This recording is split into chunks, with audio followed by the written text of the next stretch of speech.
Hello and welcome to the weekly Global Heartstream. I'm Gabriel Gonzalez, a professional coach, artist, and speaker who enjoys traveling the world, connecting with amazing people, and talking about the longest, most rewarding journey that you'll ever embark on, the 12-inch journey between your head and your heart. Through individual and group coaching programs, online courses, and live seminars, I teach a heart-centered approach to personal mastery, leadership development, and spiritual growth that helps people become the most loving, joyful, and powerful version of themselves. The Global Heartstream is a weekly dedicated space to help you reconnect with your heart, raise your vibrational frequency, and remind you just how powerful, loving, and amazing you already are. It's also an invitation to unify our hearts with the intention of bringing more love, compassion, and healing to a world that so desperately needs it. You can find out more about my work by visiting GabrielGonzalez.com, where you can also sign up for my weekly newsletter, join the Heart Leader community, and register for my upcoming seminars. And if you enjoy this Heartstream, please be sure to subscribe, like, or comment so that we can reach more people and help make this a more loving, compassionate, and heart-centered world.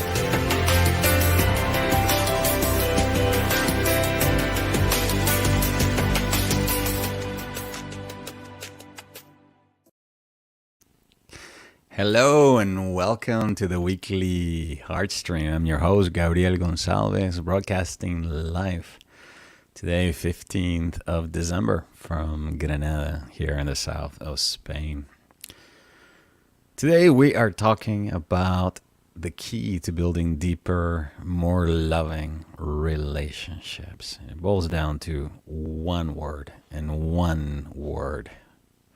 What is that? Well, you're about to find out in just a few moments. In the meantime, I want to say hello to Cindy, Veronica, Amanda, Mary Rinaldi Healing. Your name is getting longer, Mary. Mary says, hello, happy holidays from Massachusetts. Wishing you all health, wealth, and much happiness. Danny Crazium over in Romania. Hello, welcome everybody. Those of you who are joining us now, and those of you who are catching the rebroadcast, the replay, and even if it's the podcast format, in case you're watching the podcast, I can't believe I just said that, podcast. If you're listening to the podcast, just know that this is actually broadcast live on YouTube and Facebook Live, so there's a video that comes with it. You're only catching the audio. But I know for many of you, that's probably the most convenient way to actually listen to me on the way to work, when you're walking, or just so you may be more of a kinetic type that just needs to feel things in your body. You're not very visual. You don't need to see things. Hello, Ben. Welcome. Bienvenido. He said love to you all. Irish. Welcome, love. Great to have you here. Tony, welcome.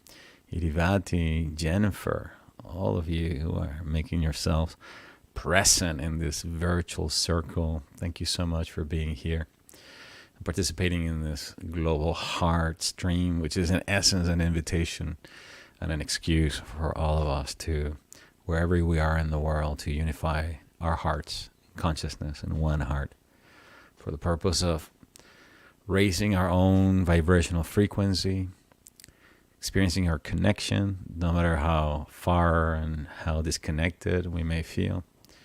And then along the way, improving our immune function, deepening our own connection with our own divinity, and then using this guided meditation process also to radiate love out to a planet that so badly needs it, especially during the current periods or current cycle that we find ourselves in, where more and more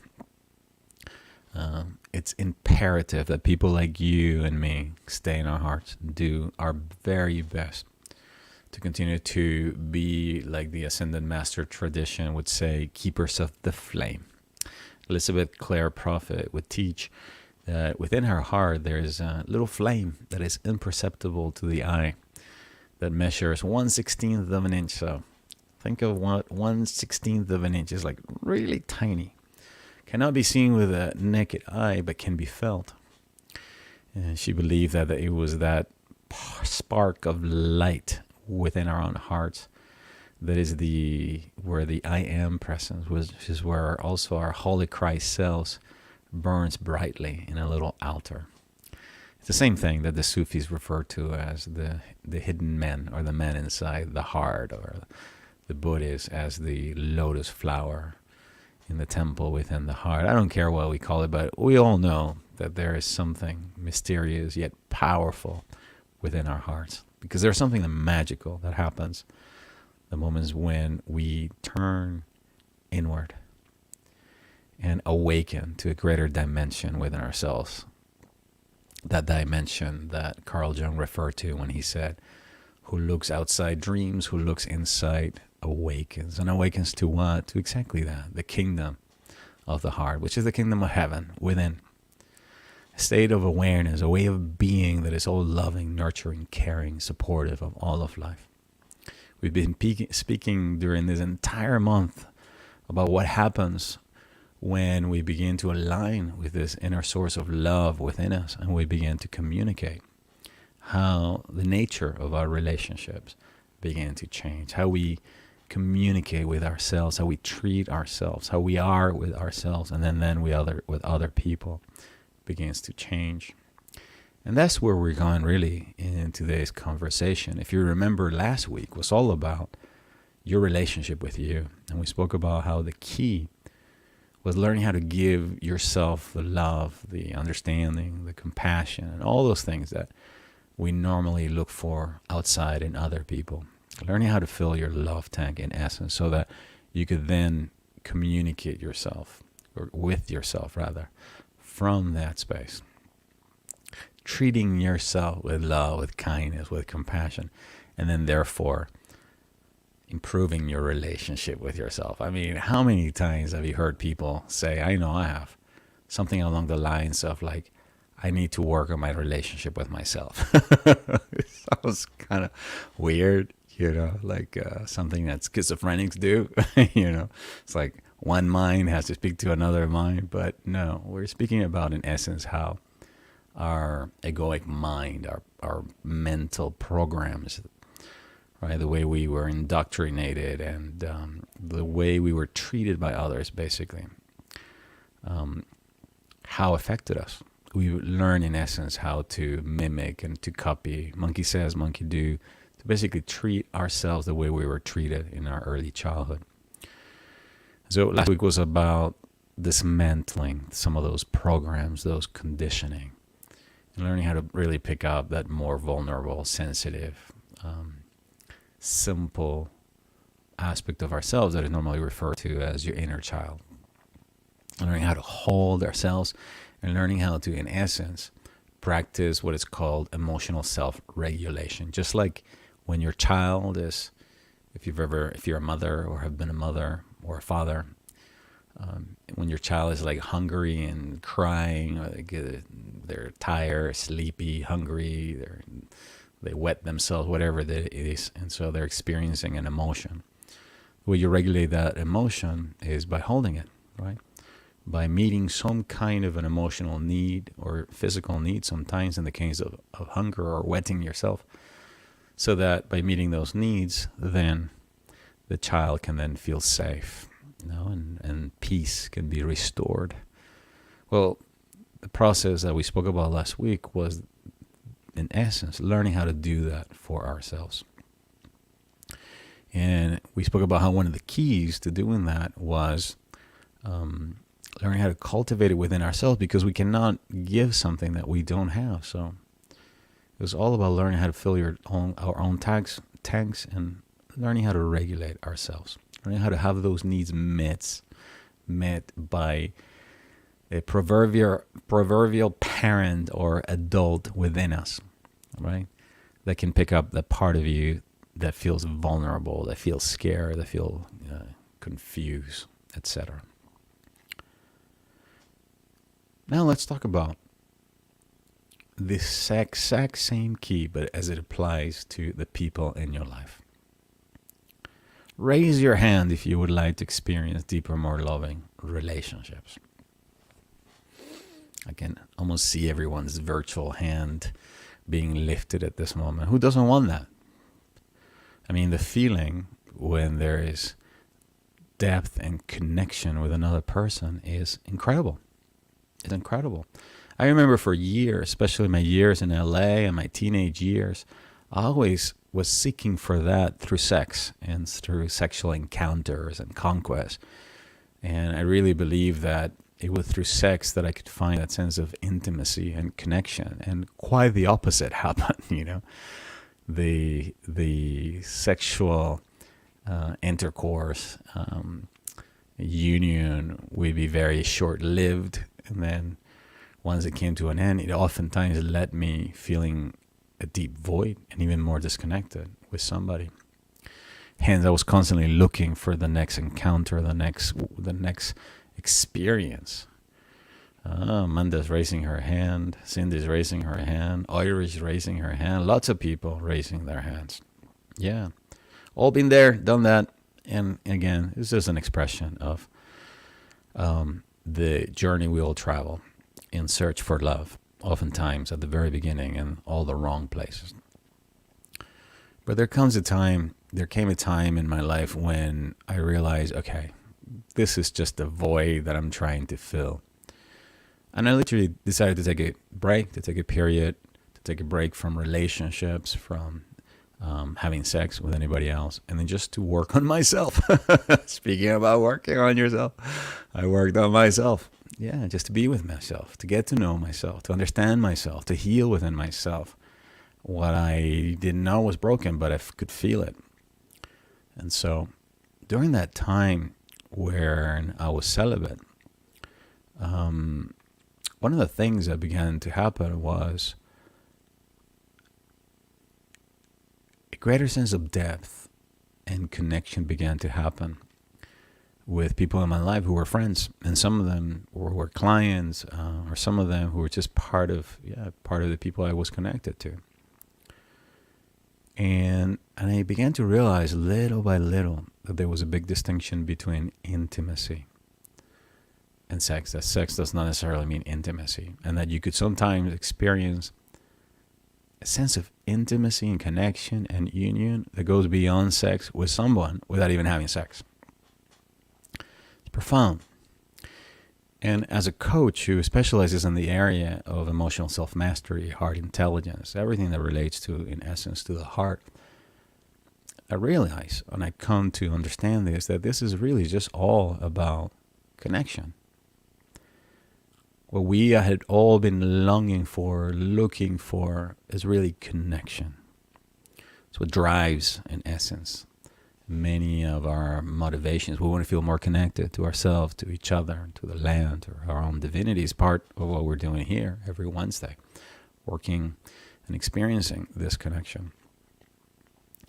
And so this connection happens as a result of being clear that that's what we want, and then obviously giving ourselves permission when it comes to our conversations and when we engage with another person, to let them see inside of us, which is what intimacy really means. I think it was Brené Brown, if I'm not mistaken, who once said that intimacy is into me you see. It's letting somebody else really see the more vulnerable, real aspect of yourself, and that it is really the power of vulnerability that breeds this kind of connection we're all looking for. Once we take on the mask of I'm okay, and everything is okay, once I remove the armor and I let myself be naked in front of you, so that you can see the flaws, my vulnerability, my brokenness, my wounding, my imperfections, all of that. That is what then begins to breed connection. Because ultimately, underneath our mask, our facade, our egos, our personality, we're all the same. We're all insecure. We're all scared. We're all needy. We're all being traumatized. And so when we bring these things out, the other person kind of goes like, oh my God, he's just like me. As a sense of kindness begins to arise out of that. And a sense of also compassion, like, oh wow, the same thing that happened to you happened to me. And out of that, a tremendous amount of connection begins to happen.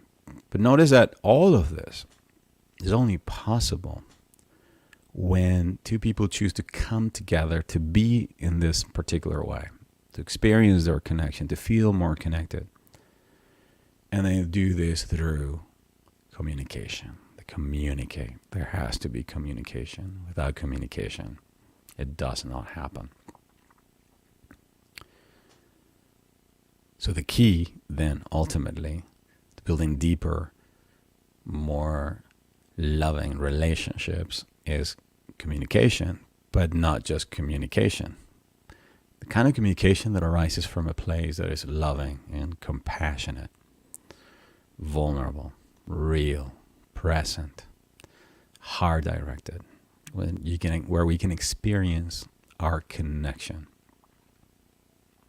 That is the key.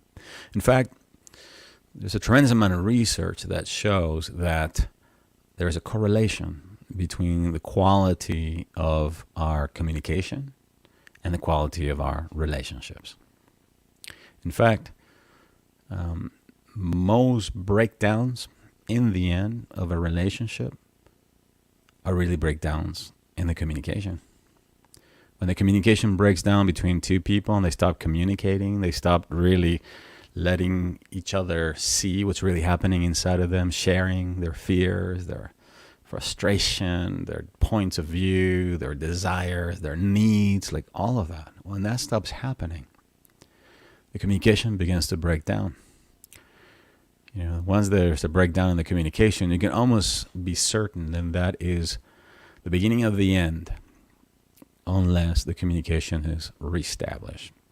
The Native American elders from the many indigenous tribes in the U.S., when there was a conflict between a couple or two friends, they would sit in a teepee with an elder. And they were made to sit down on the ground with the elder, and they were not allowed to leave the teepee until the conflict was completely resolved and they had talked it out in the presence of an elder. And what does the elder represent? Well, obviously the elder represents the wise, the one that can be quiet and just listen, the compassion, the understanding. That obviously from having made all the mistakes and having seen so much pain and tears that were shed unnecessarily as a result of breakups that ultimately were not really necessary, had two individuals come together to really open their hearts and share what was really happening inside of them. It's very frustrating once you learn this. Once I learned this, and let me tell you why. Because then there were a few relationships that I was in where my longing, my desire was to create a space where I could be with the other person and the other person could be present and we could have kind of conversation where we could both really be vulnerable and be real and talk about our needs and our fears and like all of that. But there was a resistance or reluctance on the other person's part to do that.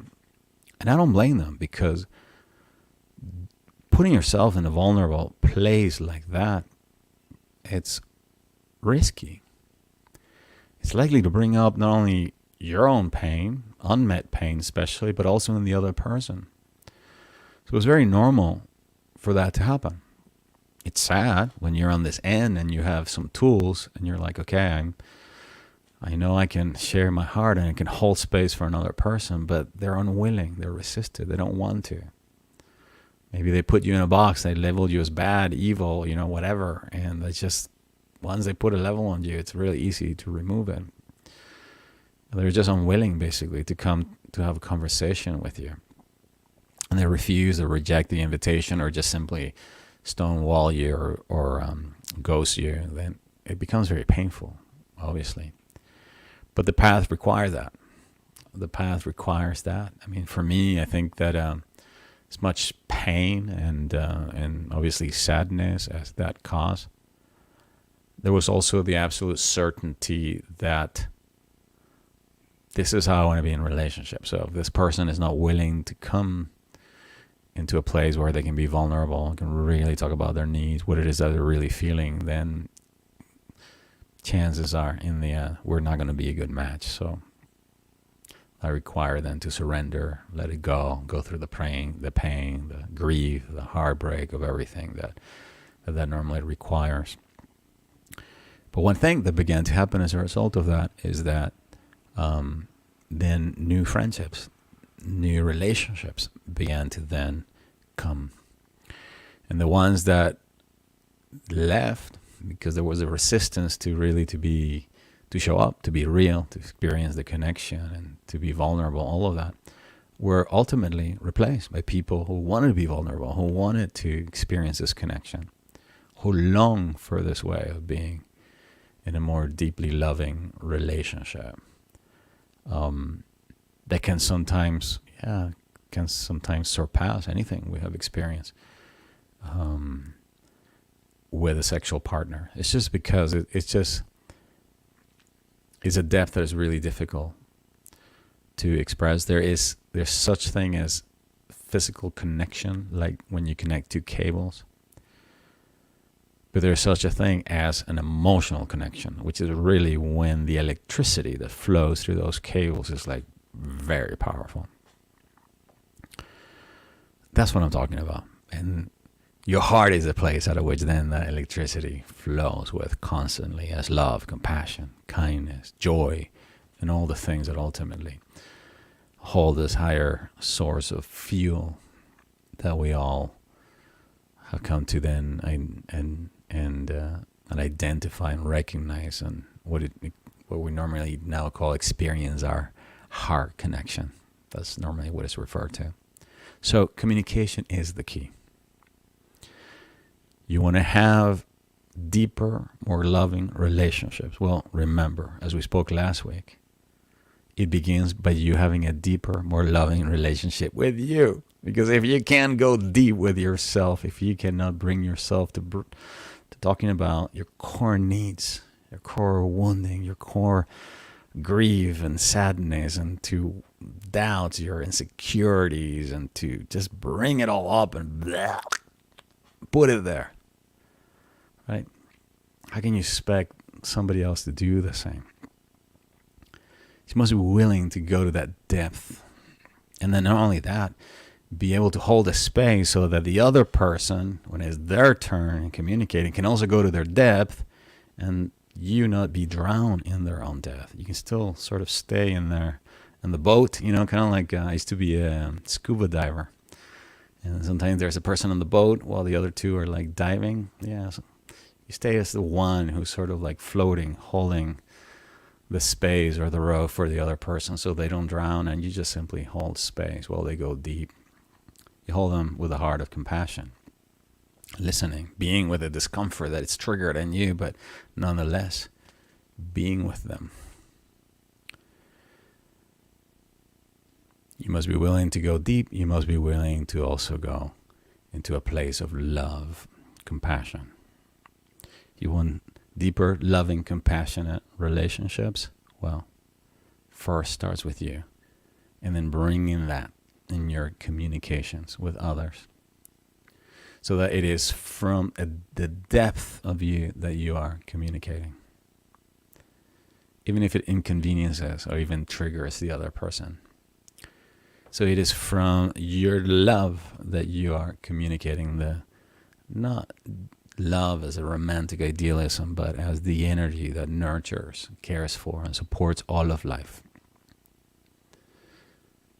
It's a way of being. And you're communicating from a place of compassion, a deep acceptance for our humanity, deep acceptance for the human condition, our brokenness, our traumas, our unmet desires, our wounding, our own ignorance, our fear, like all of that, which ultimately makes us human, a deep understanding for the human condition.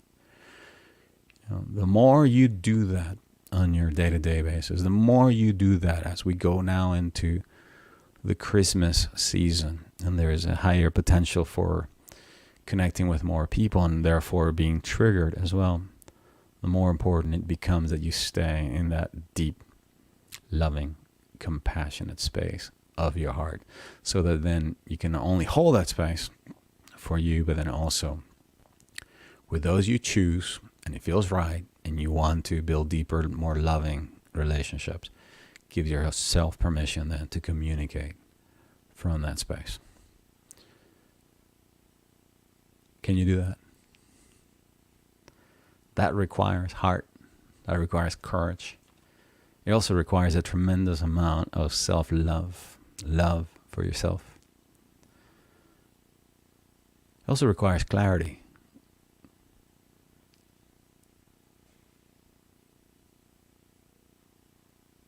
I'm just reading a question right now from Nene that says, Gabrielle, at what point do we stop communicating with a loved one if they don't want it?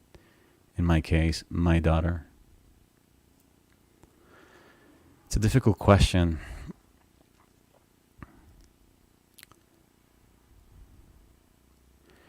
You know, my experience is that somebody doesn't want to communicate with me. I honor that. It will bring up my pain, my grief, my sadness, my fears, like everything. But something I want to invite you to consider, Nene, which is why I've invited myself to do when those things happen and still happen in my life. Somebody else's unwillingness to communicate with you, they don't want to communicate with you because they have a good reason. There's something that they fear, they're afraid to feel. Or there's something that they're afraid that you would feel. In other words, there's a good reason why that is happening. So rather than trying to go against that to have my need met, because my need, I desire and need connection because I'm your mother and your father and we're supposed to be this way, it requires surrendering it. Because here's the thing. To me, heart-centered living, even this way of being that is loving, nurturing, caring, and supportive, it's also very honoring. Honoring that that person is in pain, they're in fear, they're angry, they are in whatever space they are, and that they may need time to figure things out. And so for me, I believe that the heart-centered way is more by invitation rather than manipulation or trying to force things. So what do I mean by that? Well, hey, Mary, I feel sad you don't want to talk to me. Because what my heart is longing for is to feel connected with you. But I hear you loud and clear. You don't want to know from me. You don't want to communicate. And I feel really sad about it. That's it. I'm here. You know my phone number. You know where you can reach me whenever you're ready to talk. If that time ever comes, I would love for us to connect. All right? Wish you all the best. Bless you. Bye. I leave feeling very sad, feeling very hurt, and now with my own grief, my own void, my own sadness, my own pain to deal with. And then use this as an experience to reconnect even deeper with my inner source of love.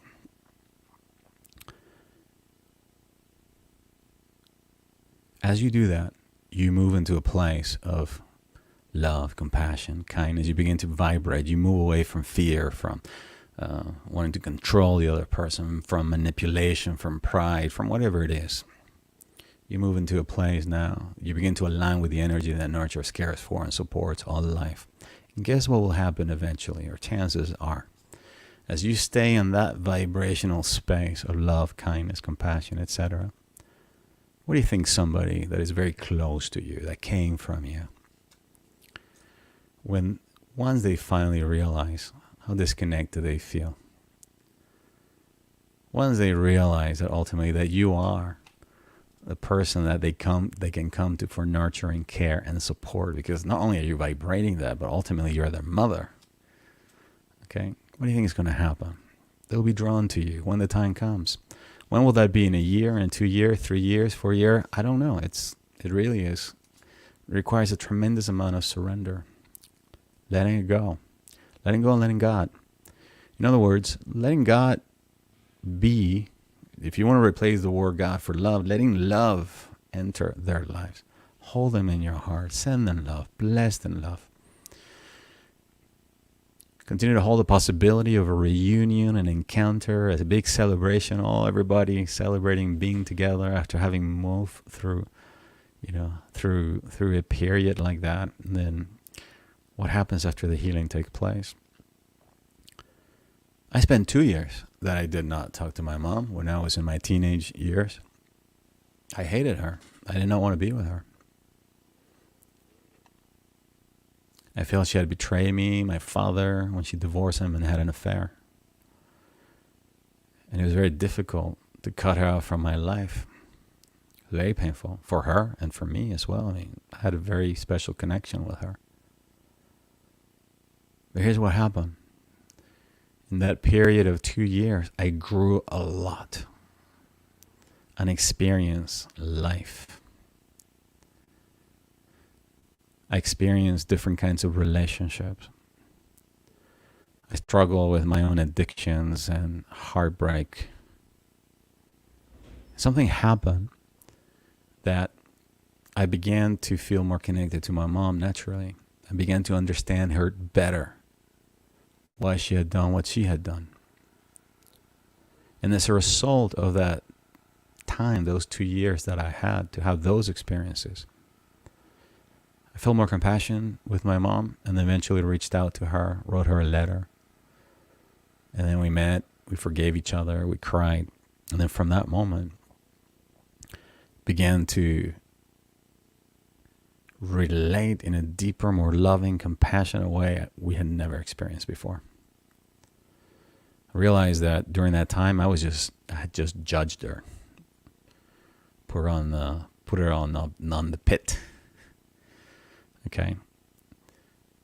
And it took me a while to basically get her out of the pit and bring myself to the same level with her where I could just realize, my mom's just human, just like me. She's imperfect, just like me. And so, let God, let go. Let God enter. Let love enter. And sometimes love means just letting go. Letting go. Loving the other person so much. Almost like saying, I'm going to love you so much that I'm going to let you go so that you can have your own experience. So you can see a bigger, wider perspective. I'm going to love you so much that I'm going to go through this heartbreak. And use this as an invitation also to learn how to love you in a much more unconditional way. To love you even though you don't want to be with me. To love you even though we're not communicating. And Jesus said, love your enemy. He didn't say you have to live with them. He didn't say I have to get along with them. He just simply said love them. And what he was really talking about is love the part of you that hates the enemy. Because ultimately that's where the deeper work is. And that's why we use then every opportunity to think about the deeper source of love within you. All right, my beautiful friends, I think it's time now to move into the more experiential aspect of this weekly space. Because we can talk about love, we can talk about letting go and letting God, but in my experience, it's way more powerful to experience what letting go and letting God is really all about. The level of our feelings, of our awareness. So with that, I want to invite you to come with me into the depth of your own heart.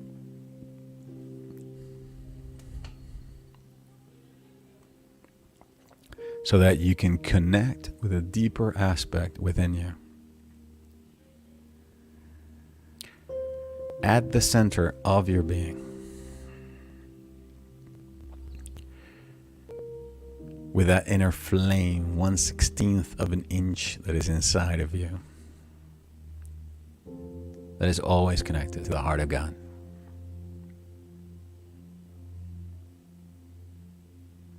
The Absolute, the Central Sun, our Divine Father and Mother, and their spark that lives inside each and every one of us. As you bring the awareness now to the middle of the chest and gently close your eyes.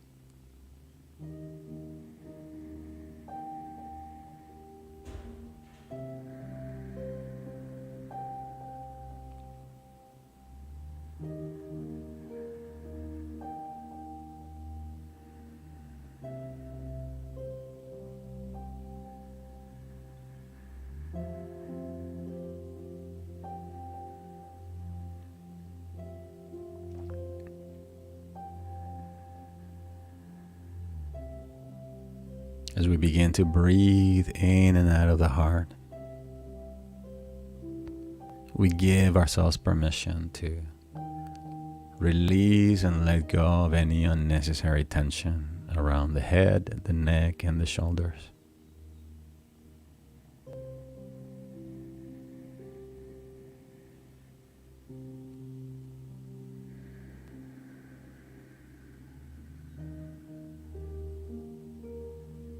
Letting go of any tension in the arms, the legs, the head.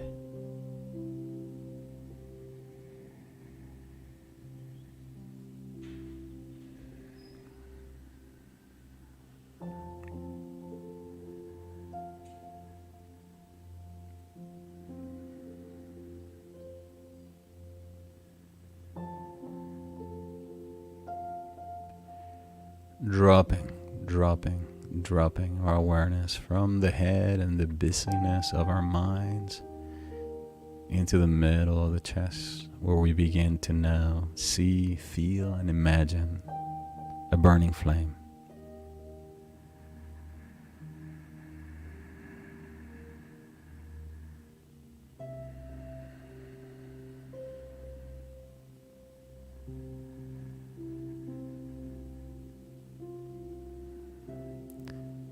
We let this flame glow with all of its intensity as we continue to breathe in and out.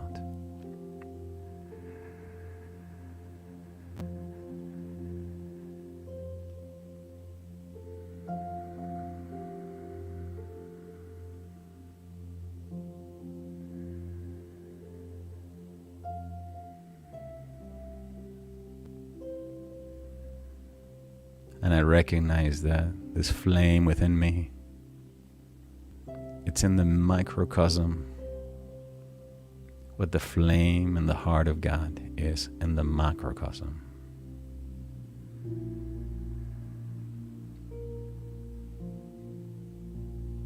My heart, burning with light and love, the same way in which the heart of God is always burning infinitely like the sun, with light and love that nurtures and supports all of life.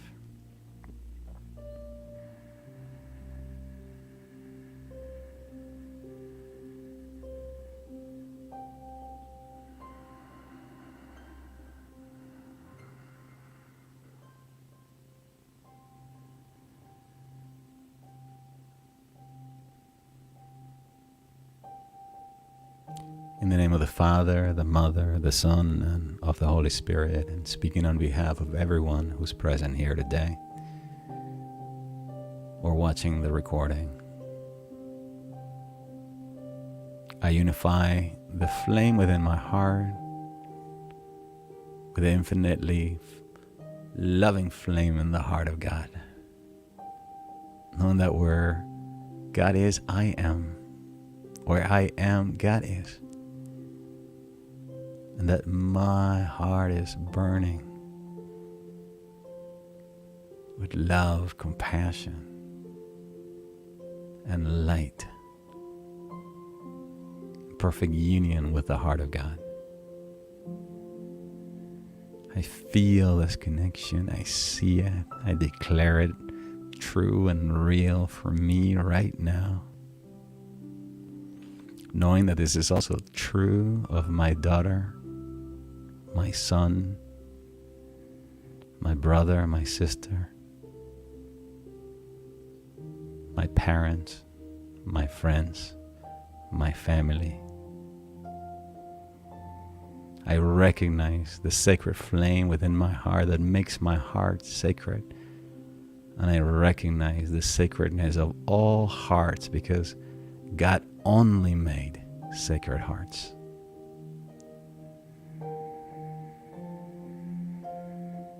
I bow to this divine flame within me. As I bow to the divine flame that burns in the hearts of those I love.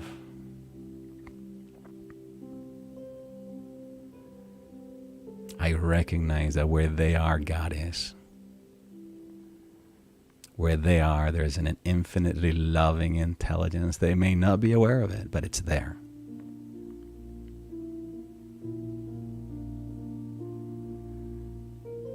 Within them is the love, the wisdom, and the power of the soul.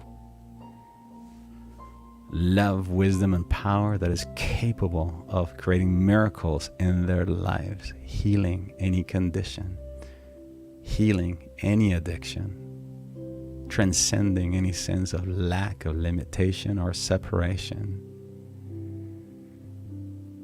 I trust in the flame of God that lives in them. I honor it, just like I also honor the lessons that God has given me for my own growth.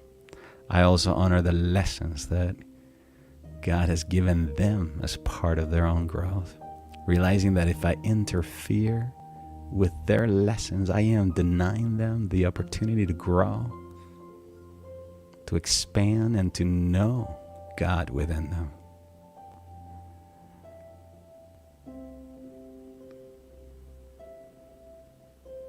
I give thanks for the love, the wisdom, the power that burns within me, and the capacity to hold the flame within my heart, knowing that this flame holds me during times of trials and tribulations. This light holds me when I feel alone, scared, and confused.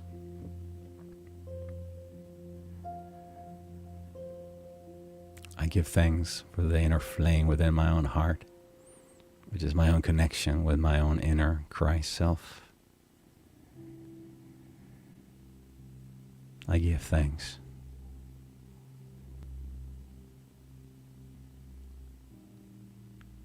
for this divine presence within me. And I choose right here and right now to be now a keeper of this flame, to be a vehicle for this flame to speak through me, that I may speak with truth, with love, and with compassion.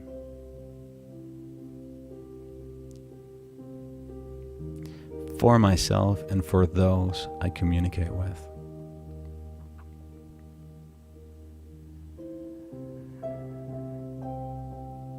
Knowing that the more I communicate from this depth of my own heart, the deeper, more loving my relationships become.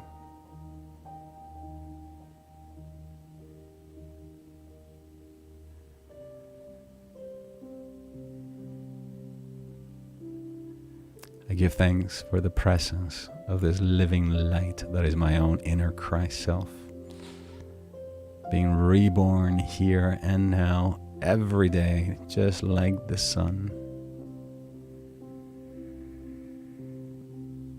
I give thanks for the healing it continues to bring into my life, drawing me to the right events, situations, and circumstances that would allow me to grow in strength, in love, and in compassion.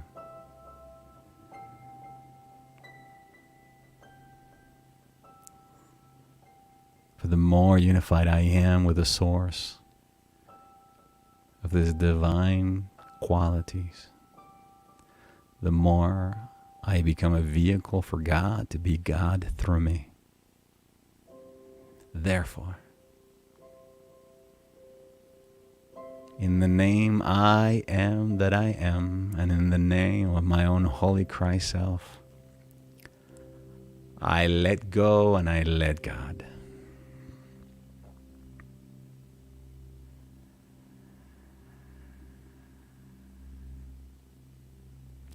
I let go and I let God.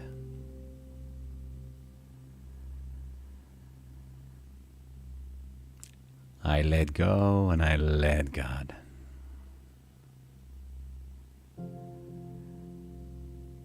I let God speak through me. I let God shine through me. I let go of my control. And I let God be between me and my daughter, between me and my son, between me and my parents and my loved ones. Knowing that in every relationship, there's always three of us. There's God, the other person, and me.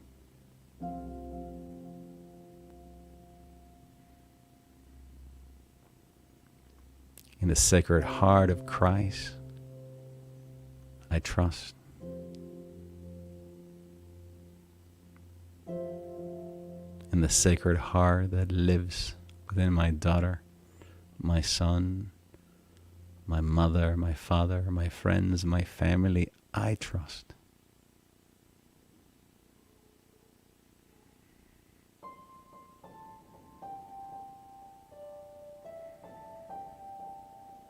In the Sacred Heart of Christ, I trust.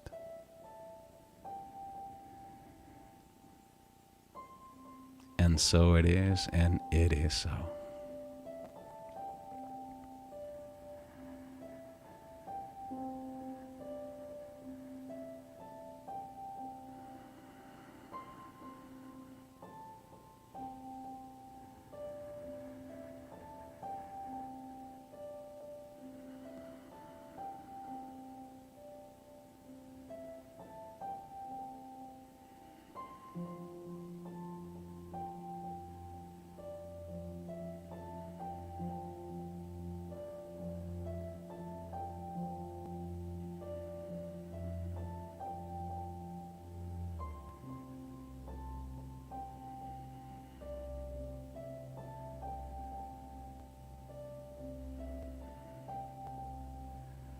For the next few moments, I allow the heart within my heart now to go out to my loved ones, my friends, my family,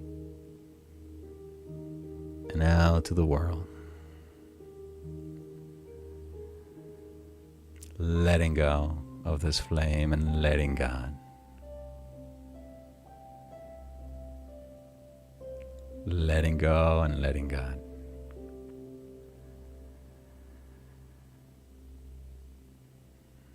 Knowing that the more I share this flame, the more I get to keep it. The brighter it shines within me.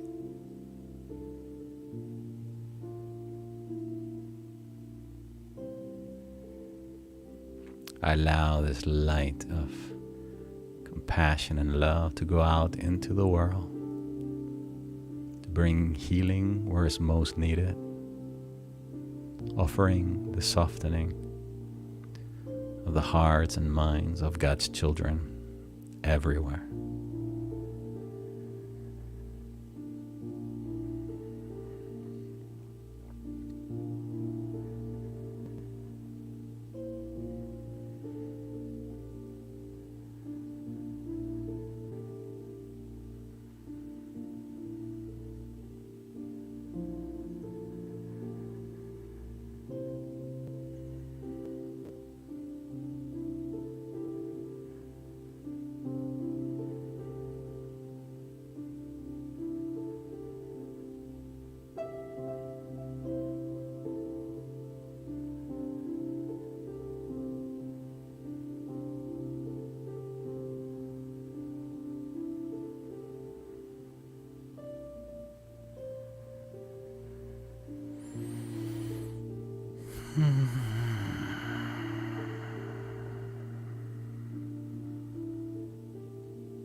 Gently, I initiate my journey now back into the full awareness of this physical reality.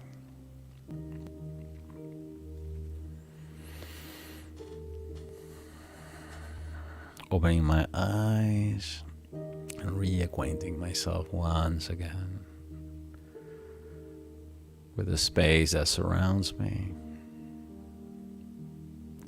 Making the conscious choice to bring this new awareness into my life.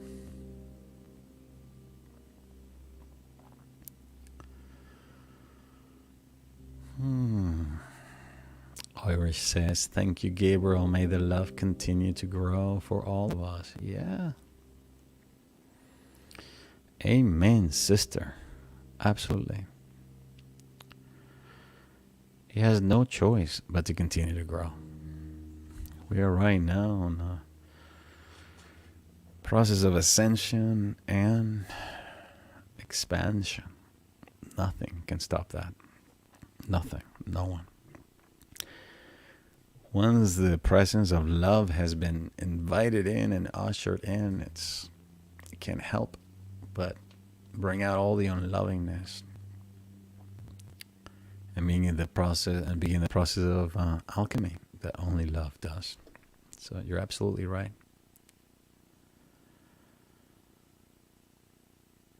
All right, we're getting to the end of our time together, so I want to thank you, all of you who showed up for this weekly Heartstream. I hope you're walking away feeling more connected to yourself, to your heart, to the sacred flame within you, and with your own inner source of love and compassion. And that remember that it begins with you.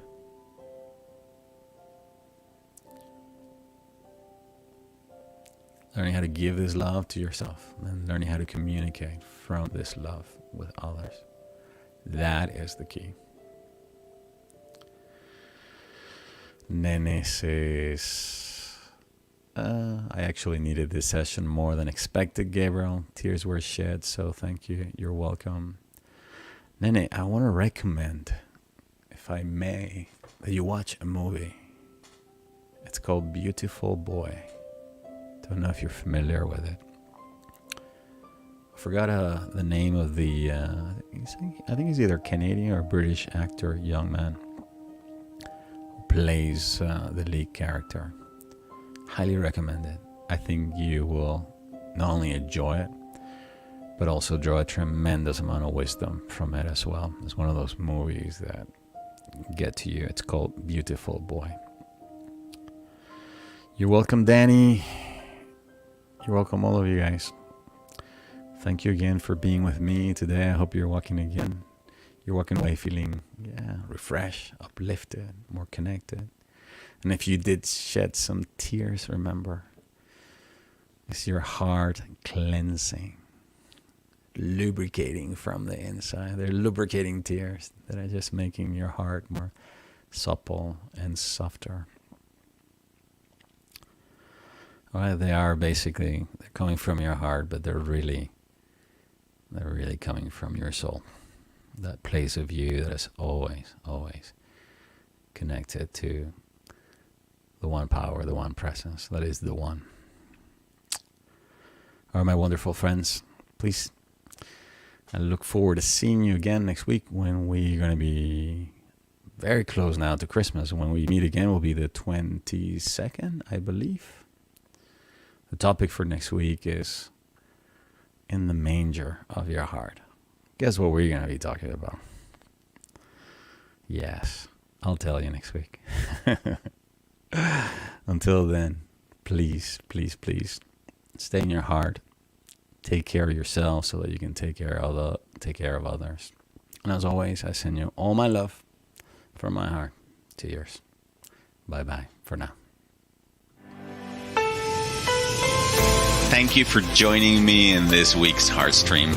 I hope you're walking away feeling more connected to yourself and your divinity, to the planet, to others, and to all of life. Please be sure to subscribe so that you can receive notifications about upcoming broadcasts. And if you would like to sign up for my weekly newsletter, join the Heart Leader community, or register for my upcoming trainings and seminars, be sure to visit my website, gabrielgonzalez.com. Until the next time, please take care of yourself so that you can take care of others. And as always, I send you all my love from my heart to yours. Bye for now.